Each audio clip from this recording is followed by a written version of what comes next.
सामग्री का खजाना। जब यह अद्भुत समाचार रानी जिंजुर के कानों तक पहुंचा कि कैसे मोम्बी नामक चुड़ैल को पकड़ लिया गया है, कैसे उसने ग्लिंडा के सामने अपना अपराध स्वीकार कर लिया है, और कैसे लंबे समय से खोई राजकुमारी ओज़मा को लड़के टिप से कम किसी और व्यक्ति के रूप में नहीं पाया गया है, तो वह सचमुच दुख और निराशा के आंसू रो पड़ी। सोचना, उसने विलाप करते हुए कहा, कि रानी के रूप में शासन करने और महल में रहने के बाद मुझे फिर से फर्श साफ करने और मक्खन मथने का काम करना होगा। ये सोचना भी भयानक है। मैं कभी भी सहमत नहीं होऊंगी। इसलिए जब उसके सैनिकों ने, जो अपना अधिकांश समय महल की रसोई में फूड बनाने में बिताते थे, जिनेजुर को विरोध करने की सलाह दी, तो उसने उनकी मूर्खतापूर्ण बकवास सुनी और ग्लिंडा द गुड और राजकुमारी ओज़मा को एक तीखा विरोध भेजा। इसका परिणाम युद्ध की घोषणा थी, और अगले ही दिन ग्लिंडा ने झंडे लहराते हुए और बैंड बजाते हुए और चमकते हुए भालों के जंगल के साथ एमरल्ड सिटी पर चढ़ाई की, जो सूरज की किरणों के नीचे चमक रहा था।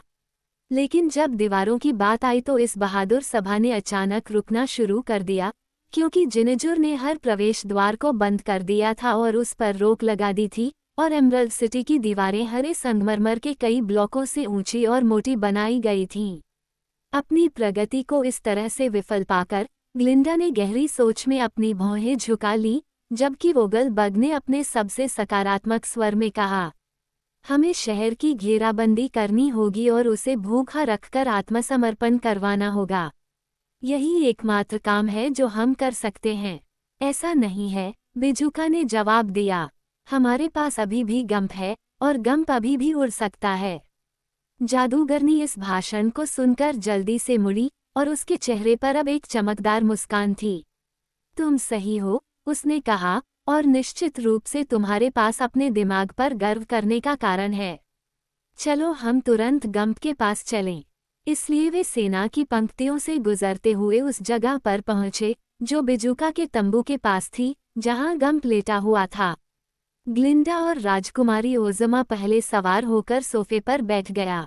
फिर बिजुका और उसके दोस्त चढ़ गए, और फिर भी एक कैप्टन और 3 सैनिकों के लिए जगह बची थी, जिसे ग्लिंडा ने एक गार्ड के लिए पर्याप्त माना।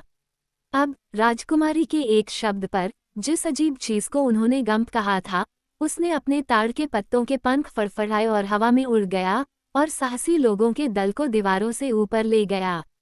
वे महल के ऊपर मंडराते रहे, और जल्द ही उन्होंने देखा कि जिंजुर आंगन में एक झूले में लेटी हुई थी, जहां वह आराम से हरे रंग के कवा वाला उपन्यास पढ़ रही थी और हरी चॉकलेट खा रही थी। उसे विश्वास था कि दीवारें उसे उसके दुश्मनों से बचाएंगी। एक त्वरित आदेश का पालन करते हुए गंप सुरक्षित रूप से इसी आंगन में उतरा, और इससे पहले कि जिंजुर को चीखने से ज्यादा कुछ करने का समय मिलता, कप्तान और 3 सैनिक बाहर कूद पड़े और पूर्व रानी को कैदी बना लिया, और उसकी दोनों कलाइयों पर मजबूत जंजीरें बांध दीं। इस कृत्य ने वास्तव में युद्ध को समाप्त कर दिया, क्योंकि विद्रोही सेना ने जैसे ही पता लगाया कि जिंजुर बंदी है, आत्मसमर्पण कर दिया, और कप्तान सुरक्षित रूप से सड़कों से होते हुए शहर के द्वार तक पहुंच गया, जिसे उसने पूरी तरह से खोल दिया।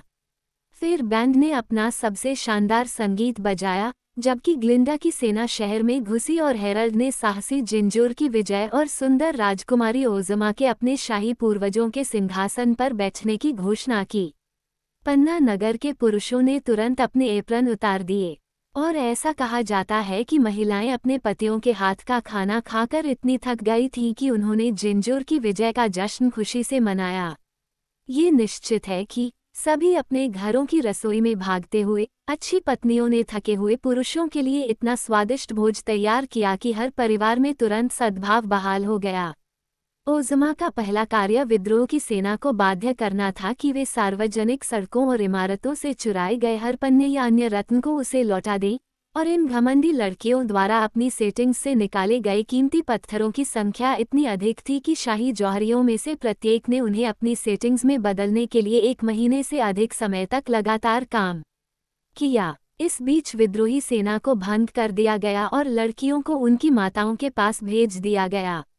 अच्छे व्यवहार का वादा करके जिंजुर को भी रिहा कर दिया गया। ओज़मा ने एमरल्ड सिटी की अब तक की सबसे प्यारी रानी बनाई, और हालांकि वह बहुत छोटी और अनुभवहीन थी, उसने अपनी प्रजा पर बुद्धिमत्ता और न्याय के साथ शासन किया। क्योंकि ग्लिंडा ने उसे हर अवसर पर अच्छी सलाह दी और वोगलबर्ग, जिसे सार्वजनिक शिक्षक के महत्वपूर्ण पद पर नियुक्त किया गया था, ओज़मा की तब बहुत मदद करता था जब उसके शाही कर्तव्य उलझन भरे हो जाते थे। लड़की ने गंप की सेवाओं के प्रति आभार प्रकट करते हुए उस प्राणी को कोई भी इनाम देने की पेशकश की।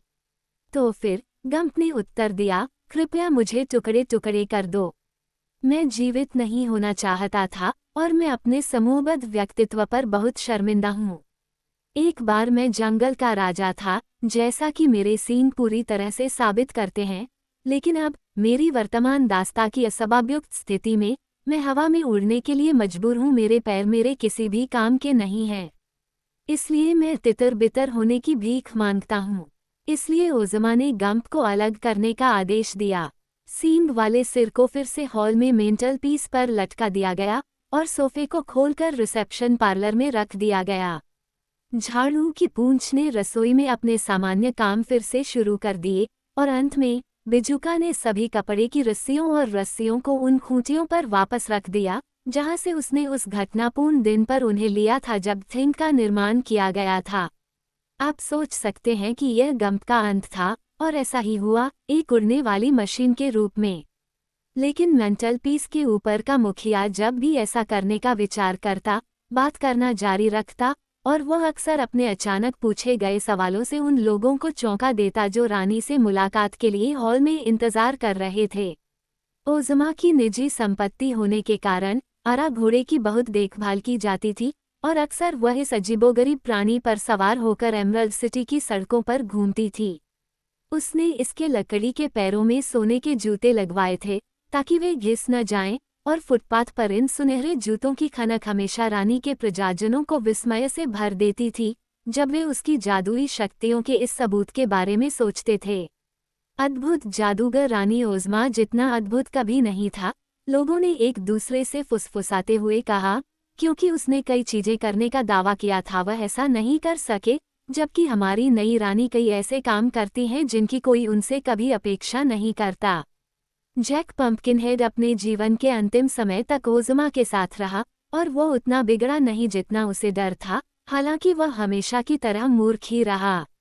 वोगलबर्ग ने उसे कई कलाएं और विज्ञान सिखाने की कोशिश की, लेकिन जैक इतना खराब छात्र था कि उसे शिक्षित करने का कोई भी प्रयास जल्द ही छोड़ दिया गया।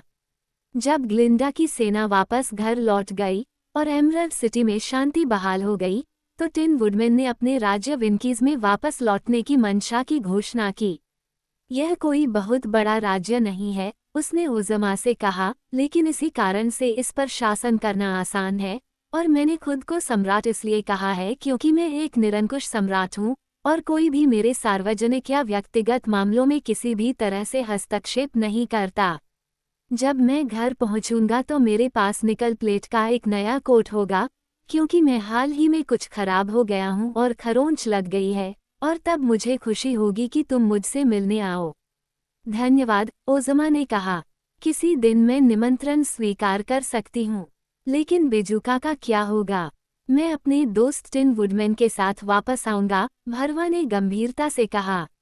हमने भविष्य में कभी अलग न होने का फैसला किया है, और मैंने बिजुका को अपना शाही कोषाध्यक्ष बना लिया है, टिन वुडमैन ने समझाया। क्योंकि मेरे ख्याल से शाही कोषाध्यक्ष का होना अच्छी बात है, जो पैसे से बना हो।